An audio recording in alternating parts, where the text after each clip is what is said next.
everybody. Welcome to Facebook Live. Thank you so much for joining us today. Every week, we do something around spiritual and mental health. And I'm delighted today to talk to you about something I'm really excited about. Really want to share not only just a reading list, but how important it is for ministers, for caregivers, for parents, for teachers, to recognize that they are students, that we are all in a learning mode. Now, it's no secret that I absolutely love to read. My wife loves to joke on me and say, "Hey, Otis, you're a nerd. You like to read just about everything and anything that you come across." But let me tell you where this love of reading developed. It really came about as a result of my family. We had so many wonderful books in my home. I'll never forget when the new World Book Encyclopedia came through. And you could have this opportunity to pull these books down and go into other worlds and find out about things. You know, this is all before Google. For those of you who are of a digital generation, you actually had to pull a book off of a shelf and open something up and read it. But I'll stop throwing shade right now. But I want to tell you a little bit about growing up. My father had an incredible library. There on the second floor, really in the attic. Had turned it into a library, and in what was supposed to be the storage spaces, he had books upon books upon books upon books. And I used to love going into that library. After I graduated and my parents moved to a new location, he created a library and has an incredible library to this day. And I would encourage any minister who can get an audience with my father, if you're in Cleveland and you just want to sit down and talk with him, to have a meeting in that library. He has so many first editions of books, everything from the autobiography of Malcolm X to W.E.B. Du Bois, you name it. But just about every subject, not just theology, church history, but every kind of subject you could find in that library, and a strong section, probably just about everything in reference to Black history. So I would just spend time in that library wanting to know what was in these books. I always saw my father and my mother reading. That was very important in our household. And so I ended up picking it up. And so that's why it's important for parents to read, to model that, not just read to your children, but to model that, and your children end up picking certain things up by osmosis. So what I want to do today, I want to share with you some resources and some reading. I've shared before some novels you ought to take a look at. I read some science fiction from time to time and fantasy and some light horror. When I was young, I used to read these Stephen King books.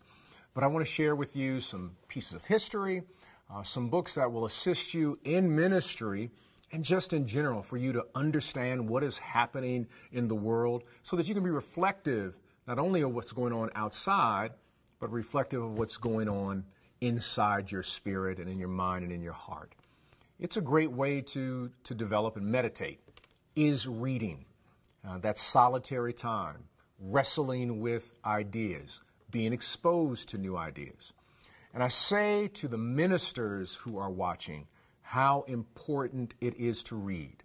I'd heard from my father over and over again that we practice ministry, and the only way that you can develop in your practice is not practicing your hoop, but getting into a book.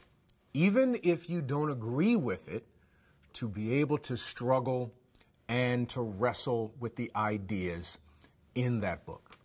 Here's a wonderful quote that I want to give to you. Please remember this quote, because it rests in my spirit. My father said that no minister has ever been obligated to preach a great sermon, but every minister is obligated to wrestle with great ideas. And if you wrestle with great ideas, every once in a while, you might bump into a great sermon. And I believe that is important for every person, whatever your particular vocation may be. Maybe you're an artist You're not obligated to create a great piece of art, but you are obligated to wrestle with great ideas. For the poet, you're not obligated to create the greatest piece of poetry, but you must wrestle with great ideas. Whomever you are, wrestle with great ideas. So I'm going to give you some suggestions, some things that I've been reading, just some things I finished, some things I have in my library, but I thought that they're resources that would bless you. And they're not eclectic, but they don't come in the same category. Let me put it that way. They do not come from the same category. So I want to begin by sharing with you a biography that I believe will bless your life. I love Frederick Douglass. Of course, there's a narrative life of Frederick Douglass. He wrote his biography 3 different times and kept adding and making additions and some subtractions in his life story. But there's a book by David Blight. David Blight is a professor at Yale University, and I believe that he has created the definitive biography on Frederick Douglass. Once you read this biography, he has done incredible research. You will realize that he was the greatest orator that America has ever produced, number one, and probably the most profound theological thinker that we have produced in this country, bar none of anybody. And his level of boldness was extraordinary. This book goes into detail and picks up pieces of history about Douglass that previously had not been published. I would encourage you to check out Frederick Douglass, Prophet of Freedom. If you want to learn how powerful this man was, self-taught. Can you imagine this? Here's a person who was an enslaved African, and when he freed himself, he taught himself to read. But the level at which he wrestled with ideas, he was able to argue down anyone. No one wanted to deal with the mind of Frederick Douglass in a debate because he was so extraordinary. He was a disciplined reader, and he practiced the oral craft. He went from town to town by train. And many times he was attacked on those trains by mobs who did not want him to utter these sounds of freedom and abolition. He spent some time in England, going from London to Scotland and Ireland. And he had a following where 10, 15,000 people would show up to hear him speak. It was not that they had not heard someone of African descent speak that way, but if you read the book and see what people stated about Douglass, is his oratory, the way that he broke down ideas and connected with the plight of those in Ireland and the plight of those in the United States. The way he globalized abolition was extraordinary. So this is a book. It's a long book, but I tell you, I mean, each chapter is literally going to bless you. And when you read it, when you get hold of it, just hit me up on social media. Don't send a direct message on Facebook. I don't even check those. I don't even have that. I was getting a lot of messages of people saying they need help in certain countries, so I had to get rid of that. It was hacked, so I just want to let you know that. But yeah, just hit me up, just tag me, and say, hey, I got the Frederick Douglass book. Hey, Frederick Douglass is the man. So we want you to take a look at that. Now, there is another book that I would suggest. There's a woman I love reading. She's a Southern author who writes primarily short stories.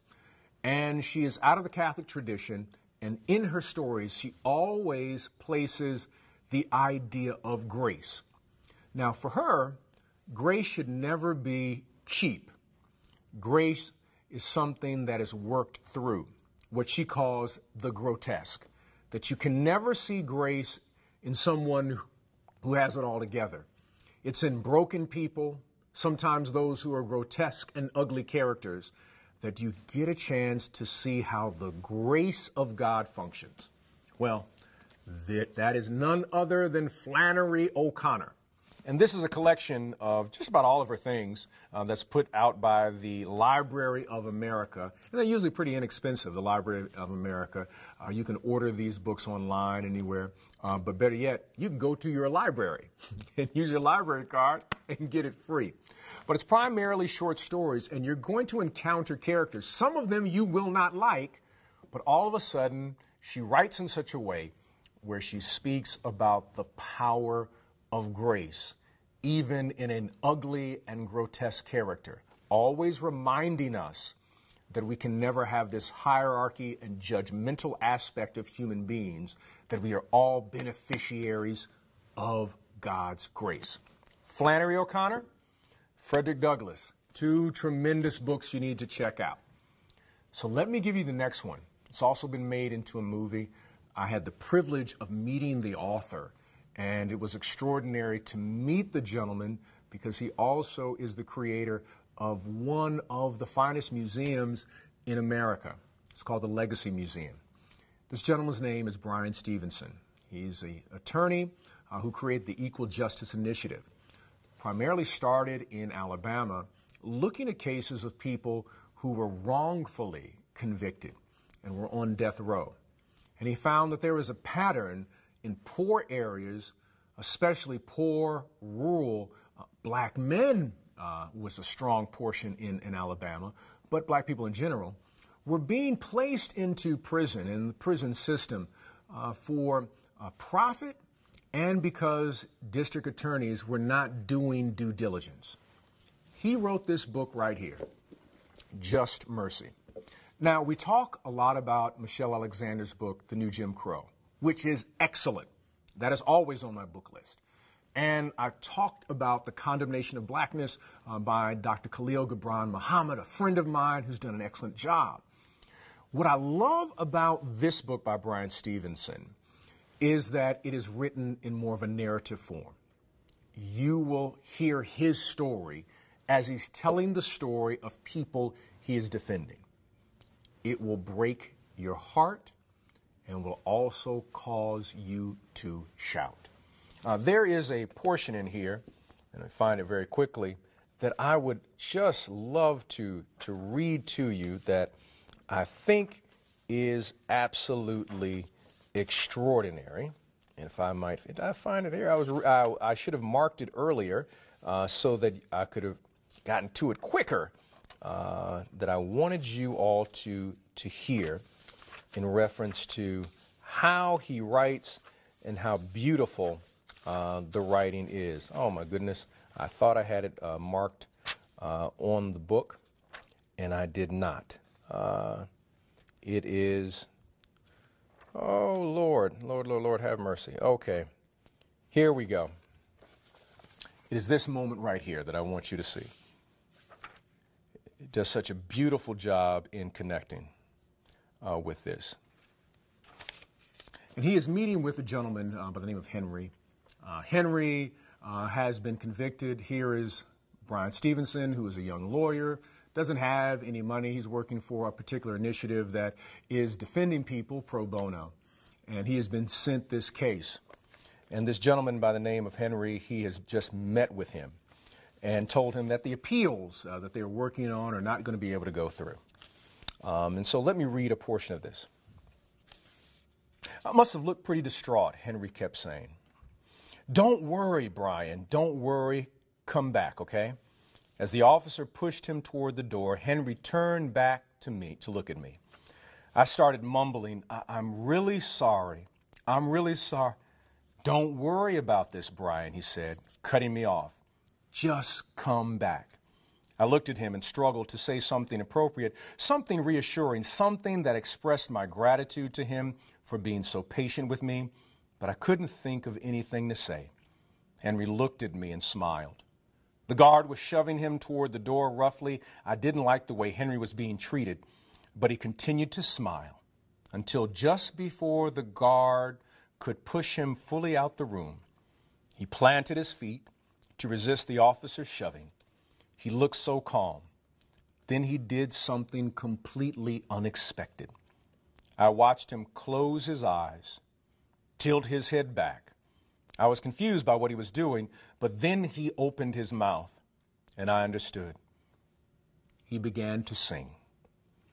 He had a tremendous baritone voice that was strong and clear. It startled both me and the guard, who stopped his pushing. This is what Henry sang. I'm pressing on the upward way. New heights I'm gaining every day.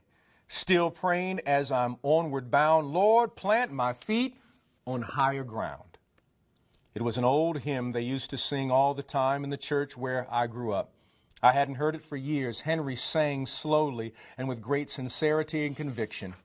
It took a moment before the officer recovered and reassumed pushing him out the door because his ankles were shackled and his hands were locked behind his back. Henry almost stumbled when the guard shoved him forward. He had a waddle to keep his balance, but he kept on singing. I could hear him as he went down the hall. Lord, lift me up. Let me stand by faith on heaven's table and a higher plane that I have found. Lord, plant my feet on higher ground. And Bryan Stevenson tells a story about a man in chains, shackled, who gave him hope. Even though the appeals didn't work, all the things that he submitted to the judges were denied, the man gave him strength and power. And he remarks in this book how that was really a beginning of a new journey of seeing the incredible spiritual power of people who were ignored and disinherited. I'm telling you, the book will bless you on so many levels. It was a bestseller and was named as one of the New York Times Best of the Year when it was published, and has been made into a movie with Jamie Foxx and Michael B. Jordan. But this is required reading, I think, of every student who goes to college. It will change the way you look at the death penalty and will change the way you look at the mass incarceration system for the rest of your life, because it gives human stories and faces to the way that we treat human beings. Just Mercy by Bryan Stevenson. Great book. It will certainly bless you. Now let's move into the theological category. There's a book that I'm going to be utilizing for our next Bible study. It's this one right here, How the Bible Actually Works, in which I explain how an ancient, ambiguous, and diverse book leads us to wisdom rather than answers. Why that's great news. Peter Enns, who's a professor at Palmer Theological Seminary. Tremendous book, because often in this very heightened evangelical world where people are always trying to throw doctrine, you've got to say this and not do this, and so on and so on and so on. What Peter Enns does very well is he helps explain the Bible for the lay person. And the Bible is not an answer book, a book that you just simply open up and say, boom, hey, there's my answer right there. But it's a book that will give you questions to open your spirit, to help you raise more questions so that you can grow deeper in your relationship with God. But he does such a good job of explaining social, historical foundation. And he does some things very tongue-in-cheek in the way that he writes about the Bible. And he gives you a breakdown of Old Testament and New Testament and how the canon was created. It's a fun book to read. He does not write in the traditional manner of a scholar. When I say traditional manner, I'm not throwing shade. He's writing for the layperson. He wants you to understand, because sometimes we pull these scholarly books and the language just blocks us from understanding some very basic and also beautiful concepts. So how the Bible actually works. We're going to have a Bible study on it. We invite you to get a hold of the book. You will really be blessed by this book. Now, the final book that I'm going to recommend today is a book that I talked about last week. It's an absolute classic. It is by James Cone, who is the father of black theology, and this, none other than this one right here, The Cross and the Lynching Tree. If you are a minister, this needs to be in your library. One of the books that you need to have in your library. Doesn't make a difference what denomination, what culture. You should have this. You should wrestle with it. You should deal with it. I mentioned earlier, I said this heightened evangelical age. The works of James Cone, the works of Kelly Brown Douglas, the works of Katie Cannon, Renita Weems, the works of these individuals, the works of Kane Hope Felder. These are works of scholars that have been, how should I put it? I'll put it this way, disinherited by the orthodoxy of evangelicalism, where if you go to these schools, you are not going to engage these books. But I tell you, they will bless your life. Coming to understand liberation theology, what that means. Do not try to understand it by looking on YouTube or Googling a Wikipedia page. Read the scholars. If someone is speaking about womanist scholar, read the scholars. Stop making a decision and you haven't read the scholars.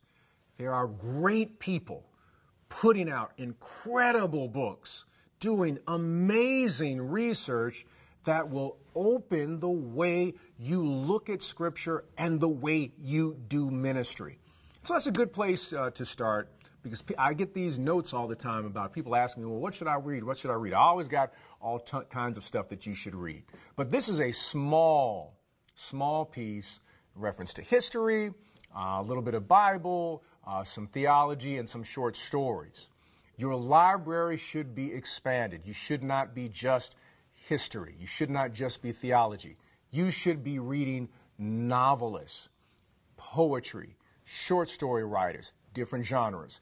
You should be reading about economics. As a minister, you should learn and understand about the economy, but not just from the conservative side. The type of economic theory that liberates people, you need to be examining that.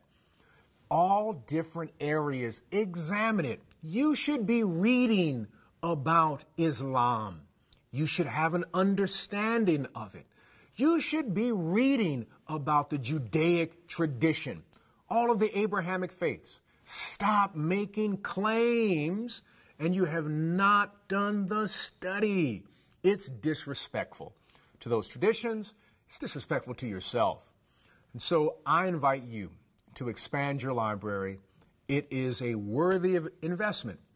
And guess what? When you're done with the books, you can go back to them, or you can pass them on to your children, or pass them on to someone in your family or a friend, whatever it may be, extended family, that really would love to have the library. And so my father has passed on his library to me. He said when he passes, you get these books. I'm offering the library to my kids. They probably will not want it. So there are probably some folks out there that I'm going to end up passing my library on to them. And if not, you can always pass it on to an institution. But I hope that these books will bless you. Thank you for joining Facebook Live. Keep reading. Keep expanding your library. Keep wrestling with great ideas.